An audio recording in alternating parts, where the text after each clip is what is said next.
कल्पना कीजिए कि आप ऐसे समय में जन्मे हैं जब इंसान केवल आकाश की ओर देख सकता है लेकिन उसे छू नहीं सकता।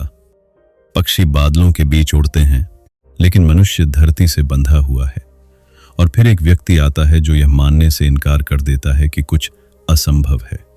एक ऐसा व्यक्ति जिसकी बुद्धि इतनी महान थी कि राजा उसकी सहायता मांगते थे, जिसकी रचनाएं इतनी अद्भुत थीं कि लोग उन्हें जादू समझ लेते थे, लेकिन जिसकी सबसे महान खोज ही उसके जीवन की सबसे बड़ी त्रासदी बन गई।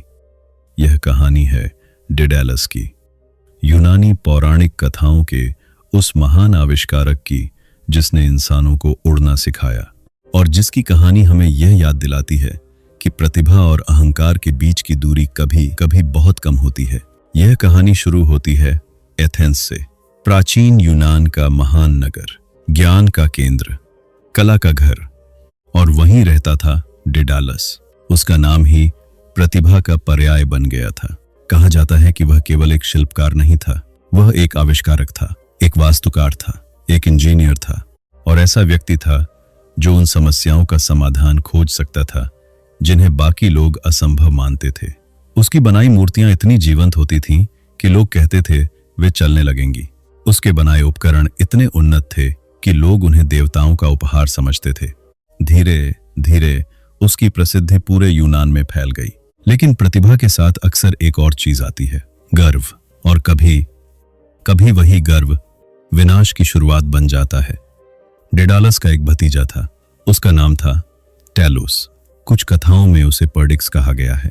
वह भी अत्यंत बुद्धिमान था। वास्तव में उसकी प्रतिभा इतनी असाधारण थी कि लोग मानने लगे कि एक दिन वह अपने गुरु और चाचा डेडालस को भी पीछे छोड़ देगा। कथा कहती है कि टेलोस ने मछली की रीढ़ देखकर आरी का आविष्कार किया।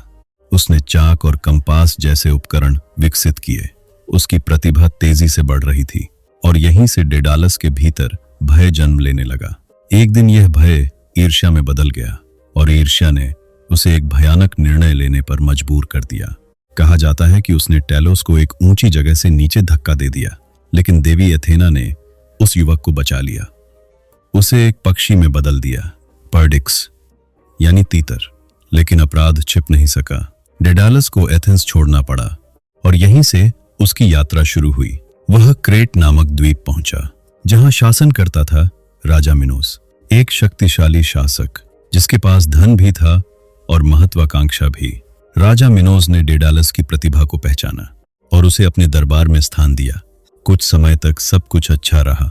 डेडालस ने अनेक अद्भुत निर्माण किए, लेकिन फिर एक ऐसी घटना हुई जिसने इतिहास की सबसे प्रसिद्ध भूल भुलैया को जन्म दिया। कहानी शुरू होती है समुद्र के देवता पोसाइडन से। उन्होंने राजा मिनोस को एक दिव्य सफेद सांड भेजा।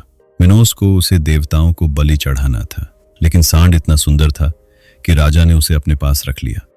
पोसाइडन क्रोधित हो गया और उसने एक श्राप दिया। राजा की रानी पासीफे को उस सांड से प्रेम हो गया। यही वह विचित्र घटना थी जिसने एक भयानक प्राणी को जन्म दिया, मिनोटॉर, आधा मनुष्य आधा सांड। एक ऐसा राक्षस जिसकी भूख और हिंसा को नियंत्रित करना असंभव था। राजा मिनोस घबरा गया। उसे एक ऐसा स्थान चाहिए था जहां इस राक्षस को कैद किया जा सके और उसने सहायता के लिए डेडालस को बुलाया।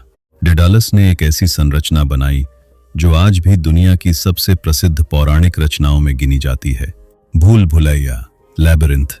एक ऐसा जटिल मार्ग जिसमें प्रवेश करना आसान था लेकिन बाहर निकलना लगभग असंभव। मिनोटॉर को उसी के भीतर बंद कर दिया गया और वर्षों तक वह वहीं कैद रहा। लेकिन कहानी यहीं समाप्त नहीं हुई। कुछ समय बाद एथेंस का नायक थीसियस क्रेट पहुंचा। उसने मिनोटॉर को मारने का निर्णय लिया।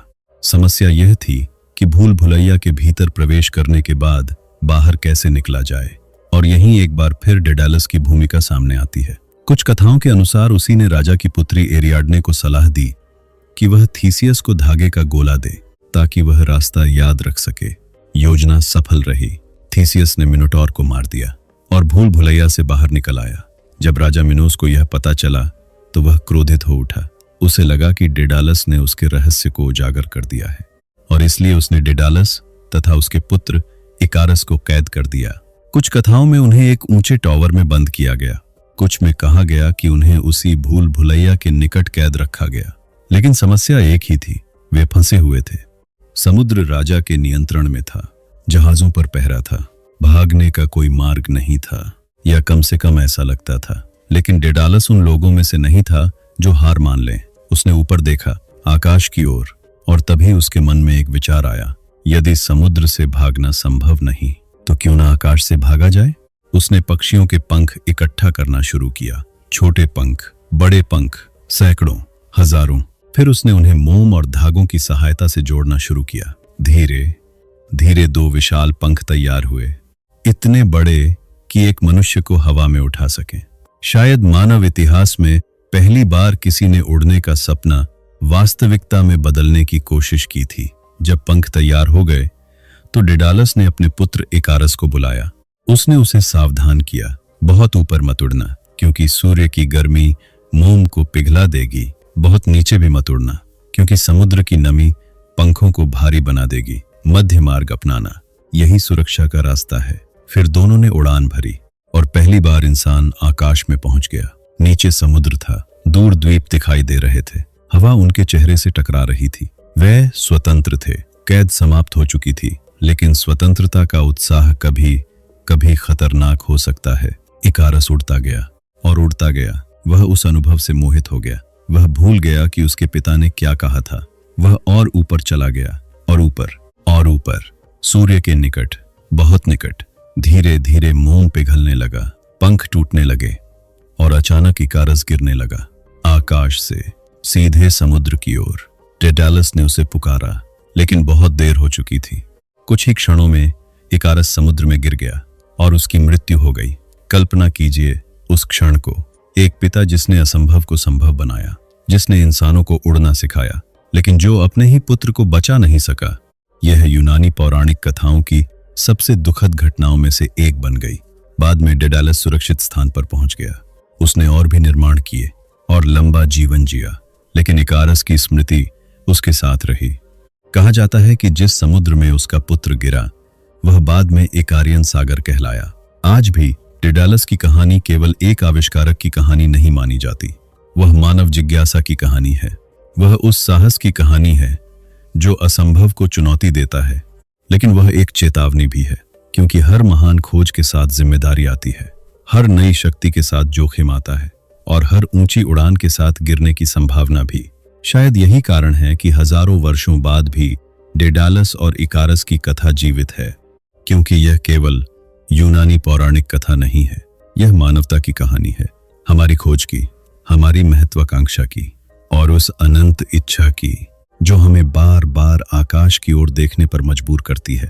क्योंकि जब तक इंसान सपने देखता रहेगा, तब तक कहीं न कहीं डेडालस के पंख भी उसके साथ उड़ते रहेंगे।